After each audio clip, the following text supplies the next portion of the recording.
இந்த மேஷ ராசிக்காரங்களுக்கு இந்த 2026 ஒரு ஓவராலாக எப்படி இருக்க போகுது? சரி சரி, முதல்ல நம்மளுக்கு வந்து 7.5 பகவான் சனி ஆரம்பிச்சாச்சு. அதனால் ஜாகிரதையாக இருக்கணும். என்ன சார் முதல் பாயிண்ட்டே இப்படி போடுறீங்களேன்னு நினைக்காதீங்க. என்ன நடக்க போகுதுன்றது தெரிஞ்சால் நம்ம ஜாகிரதையாக இருந்துக்கலாம். ஸோ 7.5 சனி ஆரம்பிக்கிறதுனால ஆரம்பிச்சாச்சு, அது போயிட்டு இருக்கிறதுனால நம்ம கொஞ்சம் ஜாகிரதையாக தான் எல்லாத்துலையும் இருக்கணும். சரி, இதை தவிர்த்து வேறு என்னன்னா, நம்மளுக்கு தனஸ்தானம் நல்லா இருக்குது.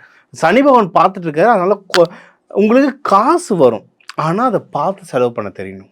சரிங்களா? ஏன்னா உங்களுக்கு ரிஷபம் தான் 2வது வீடு. அதை வந்து சனி பகவான் பார்க்கறதுனால காசு வரும், ஜாகிரதை செலவு பண்ணணும்.